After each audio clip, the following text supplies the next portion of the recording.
Let me show you how I went from this to this using African threading. Hi guys, welcome back to my channel. It's your girl Zen here, and in today's video I'm going to be showing you guys how you can stretch out your hair using the African threading method. So you want to start out with your hair freshly washed and well moisturized. I'll be moisturizing my hair using my leave-in conditioner and shea butter. Next up, I went ahead to prep my thread. You guys, there are different things you can use to thread your hair, but for the purpose of this video, I'm going to be using a sewing thread. A sewing thread is like the most common thing you can basically, like, it's so easy to find a sewing thread, right? So that's like one of the most easiest things you can use to thread your hair. But what I've always known threading hairstyle to be done with is a rubber thread. That's what we usually use in Nigeria, but I wasn't able to find that, so I'll be using a sewing thread. But if you have a wool or a yarn, those two can be used as well, and it works perfectly. The next thing you want to do is to detangle your hair. Now, because you're going to be locking your hair into a thread, it's very easy for your hair to dry out. So I always advise that you moisturize your hair and detangle it properly, so that when you are taking down the thread, you won't have issues detangling your hair. So always moisturize and detangle properly before you start threading. There's really no logic or technique behind threading your hair. All you're basically just doing is wrapping the thread around your hair, okay? So you just need to grip the root of your hair and, just start to wrap the thread around that section of hair. Now, one thing I would say is please do not grip your hair too tight from the root. It's just same as every other protective hairstyle. You don't want it to be too tight, okay? We are trying to grow and retain length. We're not trying to go bald by doing a threading hairstyle, so please do not make it too tight. It can be very uncomfortable. Like, this is one memory I've had about threading. I've known it to be a very painful hairstyle, but that's because people usually make it too tight. So please do not grip it too tight. Just free the hair a bit. What word can I use? Release your grip a bit so that you don't make it tight and you're not uncomfortable with a protective hairstyle. So when you're done threading, you want to tie a knot or two knots around the tip of the hair to secure it in place and prevent it from coming off. African threading is a very good protective hairstyle that helps with hair growth. It's something that you can substitute for your cornrows, especially if you're going to be wearing a wig over it. Now, apart from it being a protective hairstyle, threading is also a great way to stretch out your hair without using any heat, which is exactly what I'm doing today. And if you notice the way I'm threading, I'm being very careful so that every single portion of my hair is covered in the thread. Now, if you want to stretch out your hair using the threading method, try not to leave gaps in between. Just make sure that every portion of your hair is covered in the thread.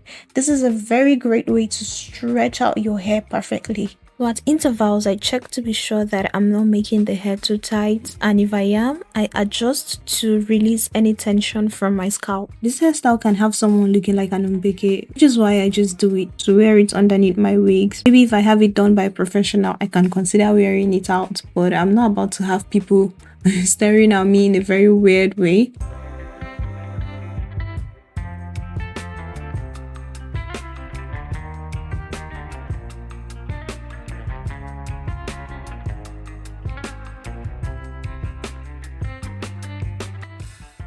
When I got done, I oiled my scalp and massaged it into my hair. And then I went ahead to pack my hair together at the back because I didn't want it flying all over the place.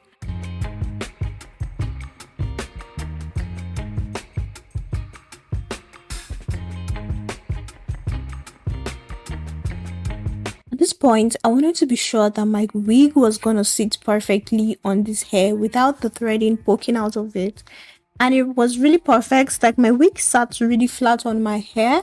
So this is definitely something I'm going to consider substituting for my cornrows. My initial plan was to leave this hair in for 2 to 3 days, but I got so comfortable and I ended up leaving it in for 2 weeks. You can see how loose it is from the ends. Like, this is just to show you that my hair had grown a little bit within the space of 2 weeks. While on this threading hairstyle, I always oiled my scalp like every day, and I try to use leave-in conditioner to prevent the hair from drying out. Now, taking down threading is one of the easiest thing ever, like one of the easiest hairstyles to take down. All you have to do is pull the thread from the tip and everything comes off in one go.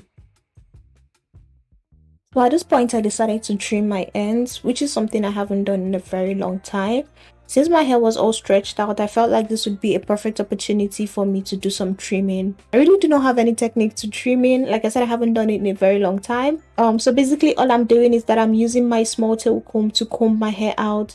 And I try to see where my hair starts being see-through from. And I believe that is where the split ends are. So I just use my scissors to cut that part out. So basically in the past, all I do for my hair care routine is to wash and condition my hair, and that was it. Like, I haven't really been someone that focuses so much on hair growth, which is not so good. To me, I felt like having a healthy and full hair was more important than growing length.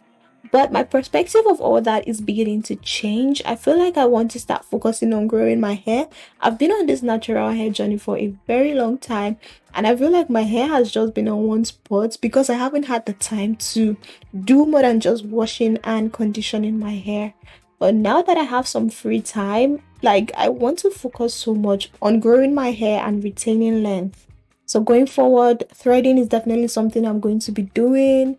I'm going to focus on trimming my ends, and I'm going to be working on some hair care routine I'm going to be using for my hair growth journey. Okay, so tell me why I ended up trimming a lot of hair from some parts and very little hair from other parts. Like, this cutting was very unproportional, disproportional. I don't know which one to use, whether unproportional or disproportional. But the cutting was not just it. So my hair was, some part of my hair was short, some part was long. I'm definitely going to have to trim next month again to see if I can get my hair to be proportional.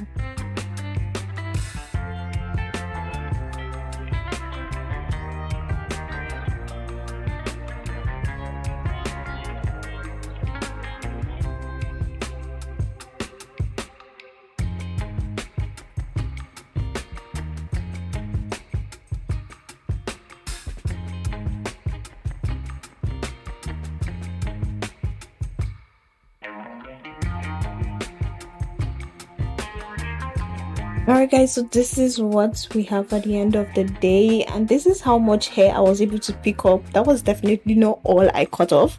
That was just how much hair I was able to pick up. And this is what we have. You can see the effect of the threading on my hair. My hair is all stretched out without using any form of heat. And my hair was a little bit grown, honestly. Yeah, so this is it. Let me know if threading is something you're going to be trying out. And thank you so much for watching. I'll see you in my next one. Bye.